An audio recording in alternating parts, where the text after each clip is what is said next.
बिस्मिल्लाहिर्रहमानिर्रहीम। शुरू करता हूँ अल्लाह के नाम से जो बड़ा मेहरबान और निहायत रहम वाला है। आज के इस वीडियो में हम कुछ सबक आमूज़ अक़वाल आपकी खिदमत में पेश करेंगे। एक आदमी की रास्ते में किसी बुज़ुर्ग से मुलाकात हो गई। वो आदमी दिल का बहुत अच्छा था।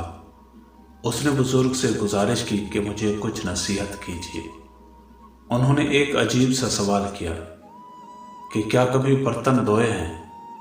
वो आदमी इस सवाल पर बड़ा हैरान हुआ और जवाब दिया कि जी धोए हैं।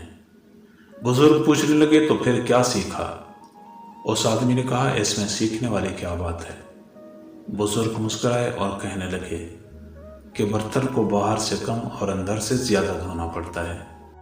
कहते हैं एक दिन एक चोर को रास्ते में एक बटुआ मिला जिसमें बहुत से पैसे थे। उस बटुए पर कोई दुआ लिखी हुई थी और एक खाने में बटुए के मालिक का नाम और पता भी लिखा था। चोर ने वो बटुआ सही सलामत उसके मालिक के हवाले कर दिया। उस शख्स ने चोर से पूछा कि तुम आराम से बटुआ अपने पास रख सकते थे, तुमने वापस कैसे कर दिया?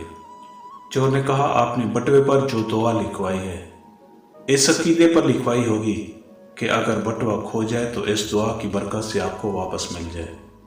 मैं चोर ज़रूर हूँ मगर सिर्फ माल और दौलत का, किसी का अकीदा चोरी नहीं कर सकता।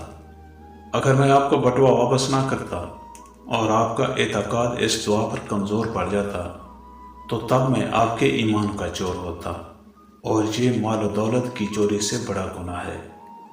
चूंकि अगर किसी रास्ते से गुजर रही हो और आप उसके सामने उंगली रख दें तो वो आपकी उंगली उठाने का इंतज़ार नहीं करेगी बल्कि अपना रास्ता बदल लेगी और अपनी मंजिल की तरफ चल पड़ेगी। इसीलिए किसी एक रास्ते को बंद पाकर थक हार कर नहीं बैठ जाना चाहिए, बल्कि रास्ते और भी हैं और रोज़ी देने वाली ज़ात आसमान में है। बसा औक़ात वो तुम्हें किसी चीज़ से महरूम कर देता है ताकि उससे बेहतर चीज़ तुम्हें अता करे। याद रखना वो औरत दूसरे मर्द में ज़रूर दिलचस्पी लेती है जो औरत अपने जायज़ रिश्ते में मुनाफ़क़त करती है।